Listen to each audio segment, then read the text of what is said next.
America's most powerful spy agencies, with satellites, signals intelligence, and the largest intelligence budget on the planet, cannot find Iran's supreme leader. He is alive. He is injured. He is somewhere in Iran. And he is reportedly deciding the fate of nuclear negotiations that could determine whether this war ends or explodes into something far worse. But here is what makes this truly terrifying.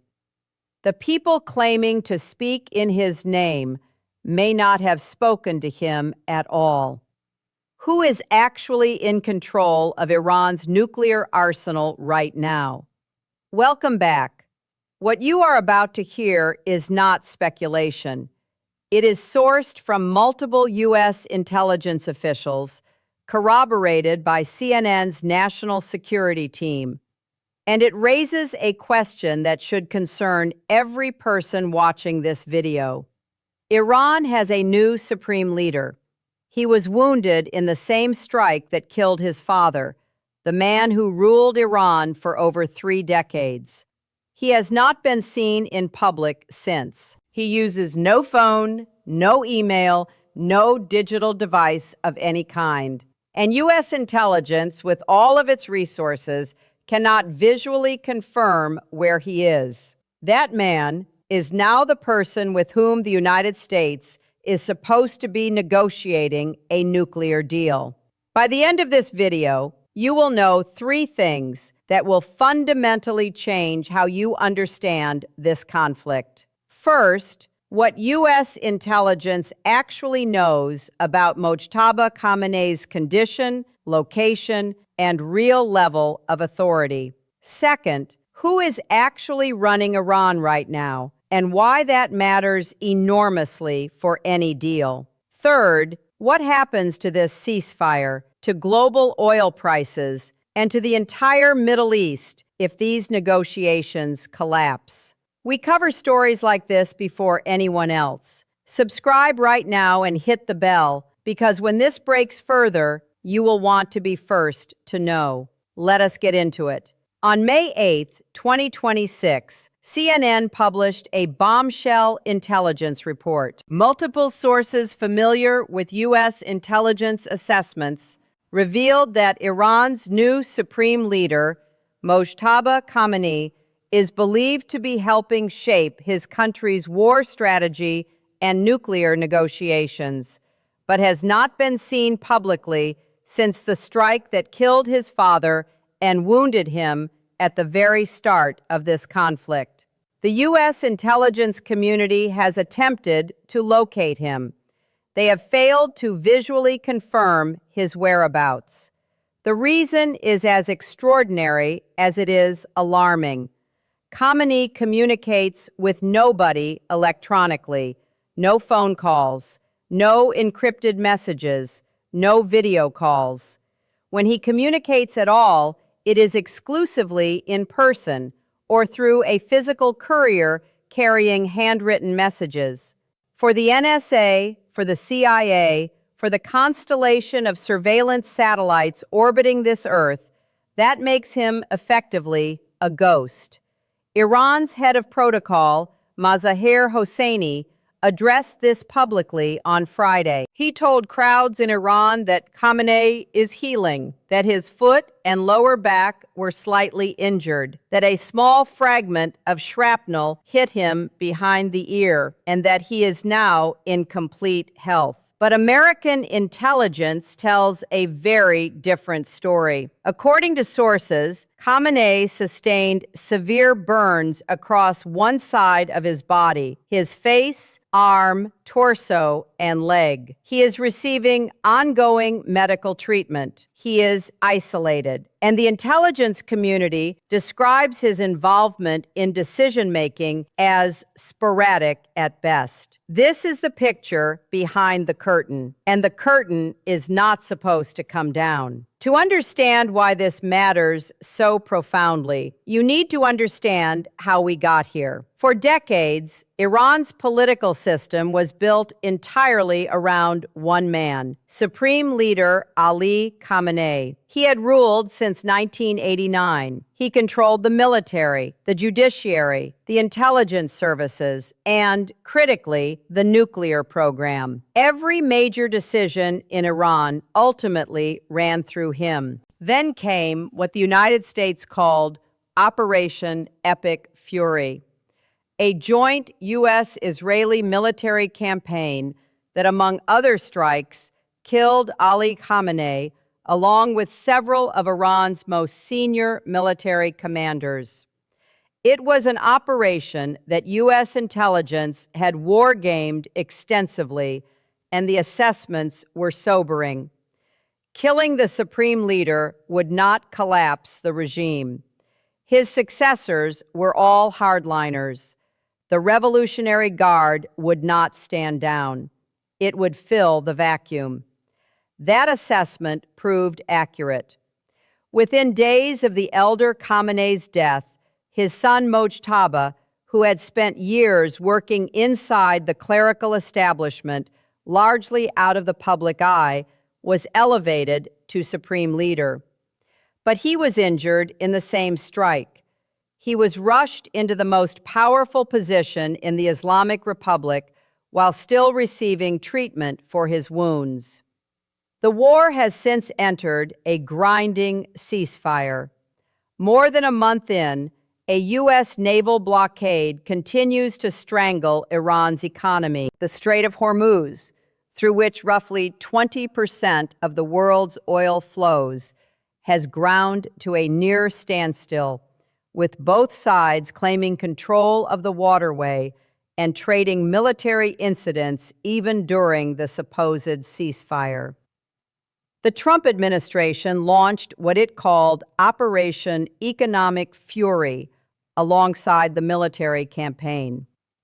The combination of bombing and blockade was designed to break Iran. And by the CIA's own assessment, it is working. Slowly. Iran can likely sustain the blockade for up to 4 more months before its economy faces complete destabilization. 4 months. That is the window. And the clock is already running. Here is what we told you we would answer at the start. The question was, who actually has the authority to sign a deal on Iran's behalf? We now have the intelligence community's honest assessment, and it is far more alarming than anything the Trump administration is saying publicly. Let us walk through the power structure inside Iran right now, because it is unlike anything we have seen from a major state actor in modern history. Mojtaba Khamenei, supreme leader, at least in title, son of the man who ruled Iran for 35 years, burned, injured, hidden, communicating via courier, present in decision-making sporadically, according to U.S. intelligence. One source described it this way: there is no indication he is giving orders on any ongoing basis, but also nothing proving he is not. That ambiguity is the heart of the problem. Mohammad Bagher Ghalibaf, Parliament Speaker, former Islamic Revolutionary Guard Corps commander, former Tehran mayor, former presidential candidate. He led Iran's first round of negotiations with the United States in Islamabad. Gulf partners told Vice President J.D. Vance directly that Ghalibaf was the man with real authority to negotiate. He is now the face of Iran's diplomatic effort. He is a military man in a diplomat's suit, and he knows exactly what he is doing. The IRGC senior command, the Revolutionary Guard, is, according to U.S. intelligence, running Iran's day-to-day operations. These are the men who survived the strikes. These are ideological successors to those who were killed. As one U.S. intelligence source put it, Even if you remove the supreme leader, his successors are all hardliners too. The Guard is not moderating, it is consolidating. On the American side, Secretary of State Marco Rubio has been managing the diplomatic track, acknowledging publicly this week that Iran's system remains highly fractured and dysfunctional, an impediment, he said, to reaching any agreement. J.D. Vance traveled to the first round of talks in Islamabad and left without a deal. Trump himself has publicly claimed that the new Iranian negotiators are reasonable. His own intelligence community privately tells a very different story. While diplomats talk and intelligence analysts debate who holds power in Tehran, the people living through this war are experiencing something entirely different. The Strait of Hormuz, the narrow choke point through which Saudi oil, Emirati exports, and Qatari liquefied natural gas all flow, has come to a near standstill. Both U.S. naval forces and what remains of Iran's maritime capability are asserting control over the same waterway. The result is an economic stranglehold, not just on Iran, but on every nation dependent on Persian Gulf energy. Iran's navy has, according to U.S. intelligence, been effectively destroyed. But Iran's missile capability is another story. Early U.S. assessments suggested the bombing campaign had eliminated the majority of Iranian missile launchers. More recent intelligence has revised that figure upward sharply. Roughly two-thirds of Iran's missile launchers survived U.S. strikes. Part of the reason, the ceasefire itself has given Iran time to excavate launchers that were buried, not destroyed, in earlier bombing runs.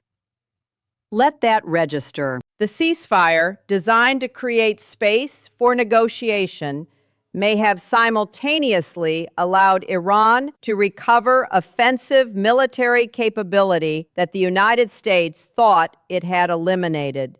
Inside Iran, civilians are being told to be patient. Regime officials are assuring the public that Khamenei is in good health and will speak when the time is right. But ordinary Iranians are watching their economy deteriorate under a blockade that the CIA assesses can hold for 4 more months before causing systemic collapse. Imports are constrained. Revenue from oil exports has been severed. The human cost is accelerating, even if it is not yet visible in the negotiating rooms. But here is the part that almost no one is talking about, and it changes the entire strategic picture. If you are finding this analysis valuable, subscribe right now, hit the bell. We are about to get to the most explosive detail in this entire story, the one that exposes a fundamental contradiction at the heart of the Trump administration's Iran strategy. The international response to this intelligence revelation has been notably muted, which is itself telling. Secretary of State Rubio acknowledged the dysfunction openly, telling reporters on Friday that Iran's fractured system may be serving as an impediment to reaching an agreement. That is diplomatic language for, we cannot get a coherent answer from the other side because we are not sure who is actually in charge. A senior intelligence official speaking to CNN did not mince words. The blockade, they said, is inflicting real compounding damage, severing trade, crushing revenue, and accelerating what they called systemic economic collapse. Iran's military has been badly degraded. Its navy is described as destroyed. Its leaders, in the intelligence community's own words, are in hiding. The White House, for its part, released a statement asserting that President Trump holds all the cards. The The statement claimed that fracturing within the Iranian regime has hindered Iran's ability to present unified proposals to American negotiators, while the United States grows stronger following the success of Operation Epic Fury. Gulf states are watching this carefully. It was Gulf partners who briefed Vance on who within Iran actually had negotiating authority, suggesting America's Arab allies have cultivated intelligence and relationships inside Iran that even Washington is now relying on. Russia and China, both of whom have economic and strategic interests in preserving Iranian state stability, have not issued formal responses, but neither has shown any indication of pressuring Tehran toward concessions. Their silence is a calculation, not an absence. The world's oil markets are watching the Strait of Hormuz with something close to existential concern. Every day that waterway remains effectively closed is a day that energy security for dozens of nations hangs in the balance. Here is what the mainstream coverage is not focusing on nearly enough, and it is the most important detail in this entire story. The Iranian regime is deliberately using Mojtaba Khamenei's invisibility as a political tool. Ali Khamenei, the Iran project director at the International Crisis Group, explained it precisely. The system is using Khamenei to get final approval for key broad decisions, while protecting negotiators from internal criticism. When Ghalibaf or IRGC officials make concessions at the table, they can attribute those positions to the supreme leader, a man who cannot be publicly questioned because he cannot be publicly seen. His invisibility is not a weakness the regime is managing around. It is a feature they are actively exploiting. One U.S. intelligence source described the situation in language that is equal parts analytical and darkly comic. Quote, Wizard of Oz meets Weekend at Bernie's. The Wizard of Oz, because there is a man behind the curtain who may or may not be controlling anything. Weekend at Bernie's, because there is a possibility, not confirmed, but seriously considered by analysts, that some figures inside Iran's fractured power structure are claiming access to Khamenei in order to co-opt his authority for their own agendas. In other words, some of the people telling the United States what Iran's supreme leader thinks may have no idea what Iran's supreme leader thinks. And the United States is trying to negotiate a nuclear deal with this regime. There is a second hidden angle. Trump publicly declared that regime change has occurred in Iran.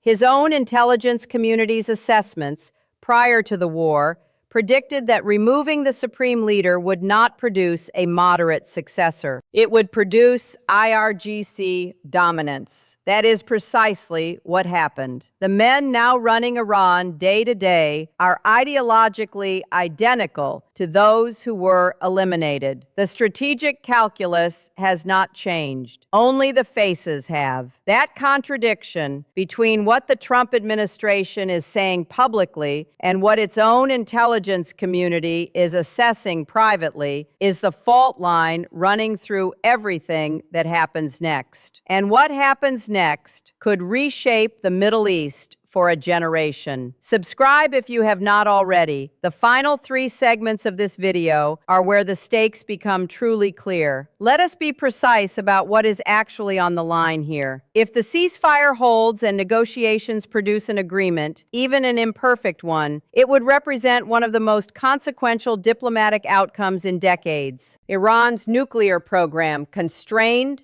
or dismantled, the Strait of Hormuz reopened, a grinding blockade lifted, and a fragile but functional regional order restored. But if talks collapse, if the fractured Iranian regime cannot produce a unified position, if Iran's IRGC hardliners decide the ceasefire is better used to rebuild missile capability than to negotiate, if the window of 4 months closes without a deal, the consequences are severe. Iran retains 2/3 of its pre-war missile launchers. It has, according to U.S. intelligence, enough economic runway to survive several more months. And a regime that feels it has nothing left to lose, one whose economic collapse is approaching, whose leadership is invisible, and whose hardliner factions are in control, is a regime capable of desperate escalation.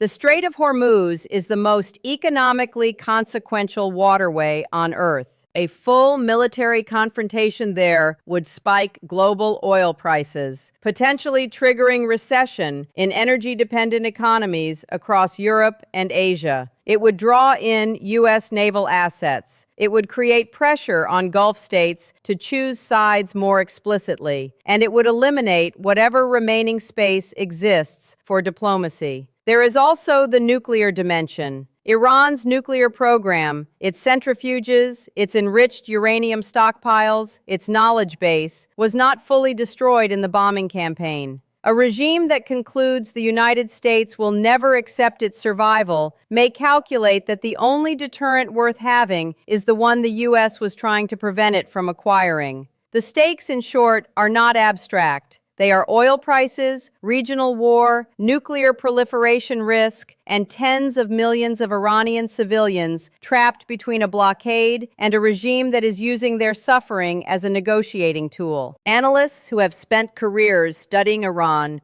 are not optimistic, but they are watching specific indicators. Ali Khamenei of the International Crisis Group has articulated the core structural problem clearly. The Iranian system is using Khamenei's name without necessarily having his direction. The negotiators in the room are protecting themselves from internal hardliner criticism by attributing positions to a supreme leader who cannot be challenged publicly because he cannot be seen publicly. This is not a system built for compromise. It is a system built for internal political survival. Former State Department officials familiar with Iran negotiations note that every successful agreement with Tehran, including the 2015 JCPOA, required a counterpart with genuine decision-making authority and political cover from the top. In 2015, that cover came from Supreme Leader Ali Khamenei himself, who explicitly blessed the negotiations. Today, the man in that role is injured, isolated, communicating via courier, and of unknown authority. That is not a foundation for a durable deal. Intelligence analysts note the revision upward of Iran's surviving missile capability from roughly half to 2/3 of pre-war launchers as a significant warning signal. Ceasefires that allow military recovery while talks stall are rarely stable. They are preludes to renewed conflict under changed conditions. Military analysts point to the naval dimension. Iran's surface navy has been destroyed, but Iran's doctrine has never depended primarily on surface ships. It depends on mines, fast boats, shore-based missiles, and asymmetric harassment of commercial shipping. All of those capabilities are largely intact. The Strait of Hormuz can be disrupted without a navy in the conventional sense. The consensus among serious analysts is this: the Trump administration has achieved military dominance. It has not yet achieved political resolution. And the gap between those two things, military victory without political settlement, is where wars go to become permanent. We asked at the very beginning of this video, Who is actually in control of Iran right now? Here is the honest answer, drawn from U.S. intelligence itself. Nobody knows for certain, not the CIA, not the State Department, and quite possibly not everyone inside Iran's own government. The trajectory of the next 30 to 90 days will be decisive. Here are the three scenarios analysts are watching. Best case, Iran's fractured leadership, with Ghalibaf as the functional decision-maker and Khamenei's implicit blessing, produces a unified negotiating position in response to the Trump administration's latest proposal. A framework agreement is reached that constrains Iran's nuclear program in exchange for partial blockade relief. The Strait of Hormuz reopens under monitored conditions. The ceasefire becomes a formal armistice. This requires every fractured piece of Iran's power structure to move in the same direction at the same time. It is possible. It is not likely. Likely case. Talks continue without resolution. The ceasefire holds nominally with periodic military incidents, as is already happening. Iran uses the extended time frame to continue recovering buried military equipment. The blockade continues to pressure the Iranian economy, but not enough to force the regime's hand within the current window. Negotiations shift to a third-party venue. A partial agreement, perhaps covering nuclear steps in exchange for humanitarian relief, is floated but not finalized. The situation becomes frozen, like so many conflicts before it. Worst case. Iran's internal factions cannot agree on a unified response. IRGC hardliners, reading the ceasefire as a strategic opportunity rather than a path to peace, push for escalation. A naval incident in the Strait of Hormuz, whether accidental or deliberate, triggers a U.S. military response. The ceasefire collapses. Iran activates its surviving missile launchers. Oil markets crater. The United States faces the choice between full-scale war and a negotiated retreat that looks like weakness, and a regime with nothing left to lose and a nuclear program not fully dismantled becomes the most dangerous actor in the region. The difference between the likely case and the worst case may come down to one thing: whether Mojtaba Khamenei is healthy enough, present enough, and authoritative enough to bring Iran's competing power centers into alignment. And on that question, the most sophisticated intelligence community in the world has no confirmed answer. We want to hear from you, because this story is not one with easy answers, and your perspective matters. Here is the first question. Given everything we have laid out, a supreme leader who may be a figurehead, an IRGC running daily operations, and a U.S. administration that publicly claims success while its intelligence community privately signals fragility, do you believe a genuine, lasting nuclear deal is achievable in this environment? Or has the structural damage to Iran's decision-making capacity made any durable agreement essentially impossible? Second question. The Trump administration made a calculated bet that killing Iran's leadership would force the regime to the table. Based on what we now know, 2/3 of missile launchers survived. The IRGC has filled the vacuum with hardliners, and the new supreme leader is a ghost. Was that bet strategically sound, or did it create a more dangerous Iran than the one it replaced? Drop your answers below. This community thinks deeply about these questions, and the debate you start in the comments section today may be more informed than what is happening in some of the world's foreign ministries right now. Let us bring this home with the 3 things you should carry out of this video. First, Iran's new supreme leader, Mojtaba Khamenei, is alive, injured, hidden, and communicating via courier. U.S. intelligence cannot visually confirm his location. His level of actual authority over Iran's war strategy and nuclear negotiations is genuinely unknown, even to the CIA. Second, the people actually running Iran on a day-to-day basis are IRGC commanders and Parliament Speaker Ghalibaf. They are ideological hardliners. The regime change the Trump administration declared publicly is, by its own intelligence community's private assessment, a change in personnel, not in ideology. Third, Iran retains 2/3 of its missile launchers, 4 months of economic runway under the current blockade, and a fractured command structure that makes it nearly impossible to know whether any deal reached at the table will actually be honored, because nobody can confirm who has the authority to make it binding. Watch the next 72 hours carefully. Watch whether Iran produces a unified response to the Trump administration's latest proposal.